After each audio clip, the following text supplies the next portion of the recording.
आज का हमारा टॉपिक है मेंडल का प्रभावता का नियम। आज हम आपको मेंडल के नियम के बारे में बताएंगे। Law of Mendel. मेंडल जो आनुवंशिकी के क्षेत्र के प्रसिद्ध वैज्ञानिक हुए हैं, उन्होंने आनुवंशिकी के 3 नियम दिए थे। उनमें से पहला नियम है मेंडल का प्रभावता का नियम, जिसे कहते हैं मेंडल्स लॉ ऑफ डोमिनेंस। इसको मेंडल का एकल लक्षण का नियम भी कहा जाता है। मेंडल ने कहा था, जब दो विपरीत लक्षणों वाले शुद्ध जनकों में क्रॉस कराया जाता है तो वृषभ पीढ़ी या एकल पीढ़ी में केवल प्रभावी लक्षणों वाले जीव भी उत्पन्न होते हैं। इसी को मेंडल का प्रभावता का नियम है। मेंडल के अनुसार जब दो विपरीत लक्षणों वाले शुद्ध जनक पौधे हो या दो विपरीत लक्षणों वाले शुद्ध जनक जंतु हो, तो उनमें आपस में क्रॉस कराया जाएगा तो जो प्रथम पीढ़ी में संतान उत्पन्न होगी वह केवल प्रभावी लक्षण वाली ही होगी।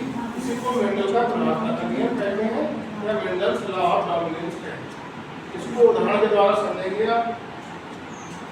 हमने दो विपरीत लक्षणों वाले पौधे लिए। एक लिया शुद्ध लंबा पौधा जिसे कैपिटल टी से शो किया। दूसरा लिया शुद्ध बौना पौधा जिसे स्मॉल टी और स्मॉल टी से शो करेंगे। ठीक है, हमें जनक पौधे या पेरेंटल प्लांट्स। जब इनसे अर्धसूत्री विभाजन के द्वारा गैमेट्स या जो बनेंगे तो ये कैपिटल टी में बढ़ जाएगा और ये स्मॉल टी में बढ़ जाएगा। अब यहाँ पर देखेंगे आप, जब ये पहला वाला गैमेट कैपिटल टी इस वाले दूसरे पौधे के स्मॉल टी से मिलेगा तो क्या बनाएगा, कैपिटल टी स्मॉल टी। ये पहला वाला शुद्ध लंबे पौधे का कैपिटल टी गैमेट जब शुद्ध बौने पौधे के दूसरे वाले गैमेट स्मॉल टी से मिलेगा तो बनाएगा कैपिटल टी स्मॉल टी। ठीक इसी तरह से दूसरा गैमेट होगा शुद्ध लंबे पौधे का कैपिटल टी और इसके स्मॉल टी से मिलेगा बनाएगा कैपिटल टी स्मॉल टी और ये स्मॉल टी से मिलेगा तो बनाएगा स्मॉल कैपिटल टी स्मॉल। तो ये हो गया एप्पल पीढ़ी के 4 पौधे प्राप्त किए हमें और ये चारों ही पौधे बाहर से देखने पर लंबे दिखाई देते, लेकिन वास्तव में ये है संकर लंबे, शुद्ध लंबे नहीं है, संकर लंबे, हाइब्रिड प्लांट्स।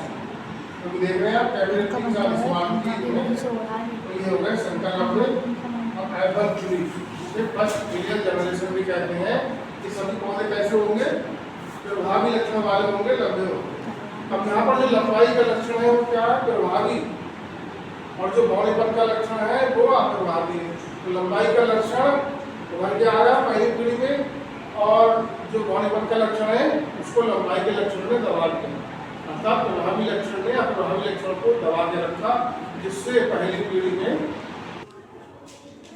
तो जो पहली पीढ़ी हमारी प्राप्त हुई पौधों की वो हाइब्रिड प्लांट्स हैं। बाहर से देखने पर लंबे दिखाई दे रहे हैं लेकिन वास्तव में ये हाइब्रिड टाल प्लांट्स। तो मेंडल ने यही कहा था, पहली पीढ़ी में उत्पन्न जो जीव होंगे वो प्रभावी लक्षण वाले होते हैं। इसी को प्रभावता का नियम कहते हैं। इसी को हम दूसरे एग्जाम्पल के द्वारा समझते हैं। हमने दूसरे एग्जाम्पल में एक शुद्ध लाल पुष्प वाला पौधा लिया जिसे कैपिटल आर से शो करेंगे और दूसरा लिया सफेद पुष्प वाला पौधा जिसे स्मॉल आर से शो करेंगे। अब यहाँ पर हम ये पेयर में शो कर रहे हैं, क्यों कर रहे हैं, क्योंकि मेंडल ने पहले ही बता दिया था जो फैक्टर या कारक होता है जिसे बाद में वैज्ञानिकों ने जीन कहा, जो लक्षण को एक पीढ़ी से दूसरी पीढ़ी में ले जाने के लिए रिस्पॉन्सिबल होता है, वो क्या होता है, जोड़ों में होता है। इसलिए हम यहाँ पर जोड़ों में ले रहे हैं। ये हो गए जनक पौधे या पेरेंटल प्लांट। जब इनसे अर्धसूत्री विभाजन होगा, गैमेट्स बनेंगे, युग्मक बनेंगे, ये कैपिटल आर स्मॉल आर में डिवाइड। और ठीक पहले एग्जाम्पल की तरह यहाँ पर भी ये वाला कैपिटल आर इस स्मॉल आर से मिलकर बनाएगा कैपिटल आर स्मॉल आर। ये वाला कैपिटल आर दूसरे वाले स्मॉल आर के साथ मिलकर बनाएगा कैपिटल आर स्मॉल आर। ये वाला कैपिटल आर इसके पहले वाले स्मॉल आर से मिलेगा कैपिटल आर स्मॉल आर और ये वाला दूसरा वाला कैपिटल आर इस दूसरे स्मॉल आर से मिलकर बनाएगा कैपिटल आर स्मॉल आर। तो ये जो सभी पौधे होंगे एप्पल पीढ़ी में ये होंगे संकर लाल हाइब्रिड और रेड पुष्प वाले, सभी पौधे लाल रंग के पुष्प वाले होंगे इसमें एप्पल पीढ़ी। तो यही था मेंडल का प्रभावता का नियम, ये लॉ ऑफ डोमिनेंस। इस नियम के अनुसार जब दो विपरीत लक्षण वाले शुद्धजनक पौधों में या दलकों में क्रॉस कराया जाएगा तो एप्पल पीढ़ी में केवल प्रभावी लक्षण वाले जीव भी उत्पन्न होंगे। इसी को मेंडल का प्रभाविता का नियम कहते हैं। तो यहाँ पर जो प्रभावी लक्षण है तो प्रभावी लक्षण के ऊपर डोमिनेंट। तो ये था हमारा आज का टॉपिक, मेंडल का प्रथम नियम, मेंडल का प्रभाविता का नियम या लॉ ऑफ डोमिनेंस। अगर आपको हमारी वीडियो पसंद आए तो इसको लाइक करें।